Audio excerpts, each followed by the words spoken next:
Welcome to Venezuela Insider, the only place in Venezuela for expats, digital nomads, entrepreneurs, investors, travelers, and related internationals.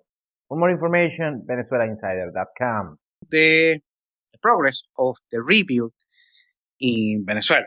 Of course, it was very recently that a double major earthquake destroyed the area of La Guaira in Venezuela and a handful of other areas. Most of the destruction happened in La Guaira.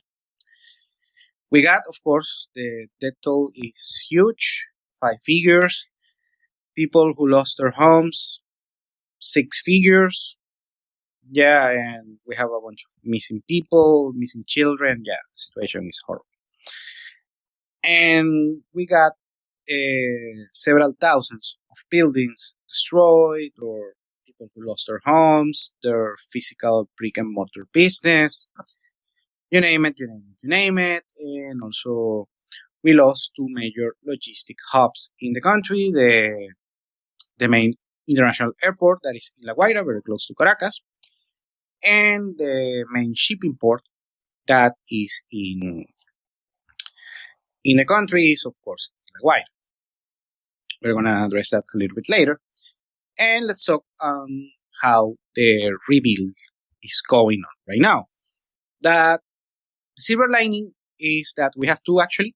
The first is that the rebuilds after an earthquake are very GDP positive. I received a message a couple of weeks ago from a Mexican follower that, in Mexico City, you have earthquakes, sadly.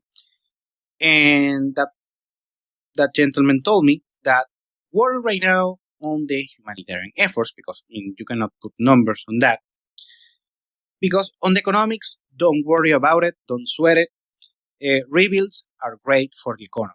Right now, the only thing that you should be worried about is on the humanitarian side. And that's actually, I took that advice at face value. That's what I'm trying to do right now. But, this is my job, so I have to address the economic side as well. So on that department are very positive. That's the first thing. The second thing regarding the rebuild, that is going way quicker than I thought. At least the foundation that you need in order to do the rebuild. You need the funds, and the funds are quickly appearing. And also you need the political will that it is there, I have to say. And also you need, the problem is right now kind of like the regulations and whatever. Well, first let's address how the logistics side of this rebuild is going. And right now it's actually just a few weeks, it's going so far so good. The main airport got destroyed, but right now the tarmacs are fully operational right now, just a few days afterwards, thanks to the United States and Argentina. The news that we got just recently is that within a month, we might start having commercial flights again to the Maiquetía airport. And that is record breaking. So just a few, less than 2 months after the destruction of an entire area of Venezuela, that particular area in Venezuela, we might have commercial flights just weeks after the destruction. So great news on that department. Right now we have is humanitarian flights, cargo planes, and government flights, and that's it. We don't have commercial flights. Those are going to the regional airports of Arturo Michelena in Valencia, a 2-hour drive to Caracas. And most of the planes from Spain, Portugal, Colombia, Panama, and the United States are going to Valencia. And we have the Eastern Hub in Barcelona. Flights from Colombia, the United States, Spain, and Panama also are going there, not at the same degree as in Valencia, and Barcelona is a 4-hour drive to Caracas. Very far, basically, you get served both the east and the western side of Venezuela with commercial flights.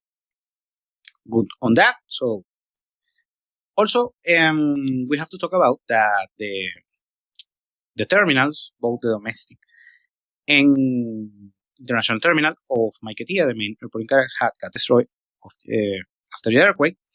Right now, the rebuilding efforts are there.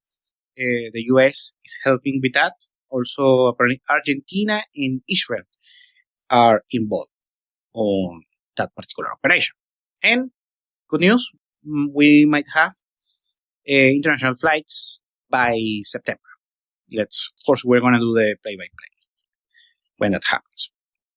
So on that news, we have to take these W's every time we got them, and that's a major W for the Venezuelan economy after this situation. Other W is the shipping ports. Unlike the airport, the main shipping port that is also in La Guaira, the country that serves Caracas, of course, the major, by far the biggest regional economy in the country. It did not get much affected, minor damages, but so far so good. The problem is that we need that shipping port for humanitarian aid and particular operations right now because the area got destroyed. Therefore, for commercial cargo is not working as well, and that particular cargo is being rerouted to Puerto Cabello. Puerto Cabello is just a few hour drive from Caracas, La Guaira to Puerto Cabello. And also we have the main port of Guanta, we have also in Falcón, another in Punto Fijo. So we have hubs. We have maritime hubs in the country. So and that department is more decentralized. The cargo on that department, but still those secondary shipping ports don't have the capacity of managing the volume of a main terminal. And there's, it's work in progress right now. But still, the logistics haven't been as much disrupted. This is something that I was worried, and actually the first time that I recorded after the tragedy, I was preoccupied by the logistics of the country, but the situation is actually not as bad.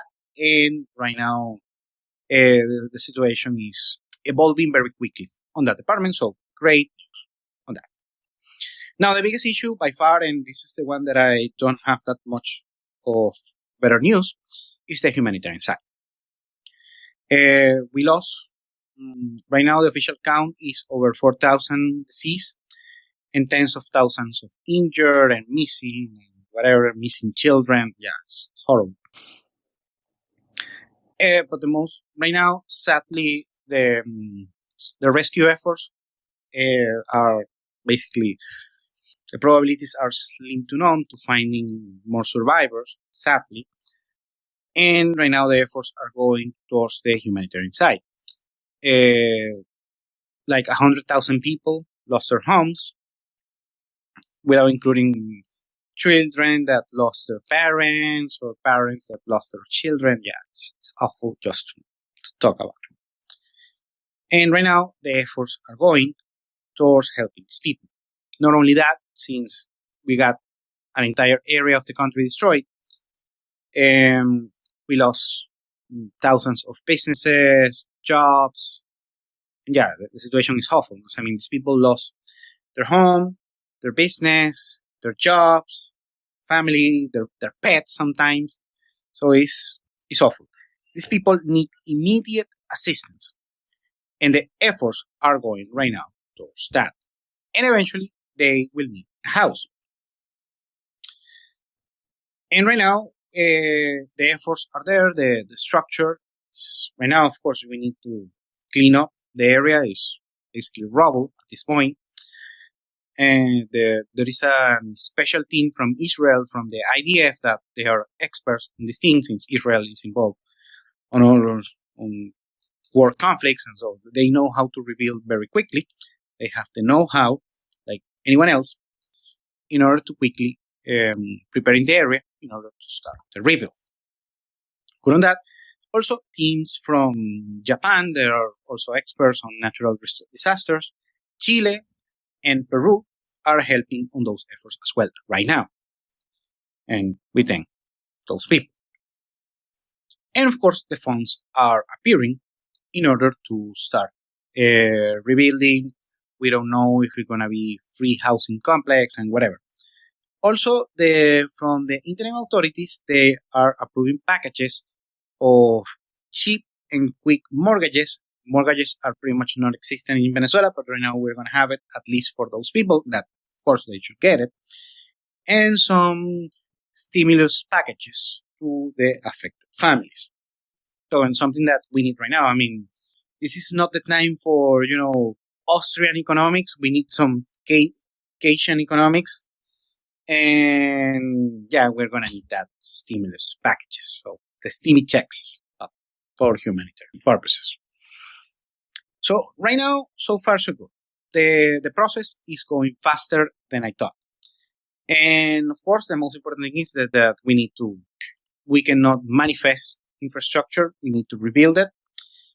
And right now, the efforts are going towards that. How the new infrastructure, the new housing complex or whatever, going to look, but we're going to do a weekly play-by-play on how the rebuilding efforts are going. Hopefully, it will be for the best. And yet again, the silver lining is that those are bullish for the Venezuelan GDP. Thank you for watching Venezuela Insider. Please like, share, and subscribe. Follow us on social media. If you want to work with us, VenezuelaInsider.com. Thanks again and have a nice day.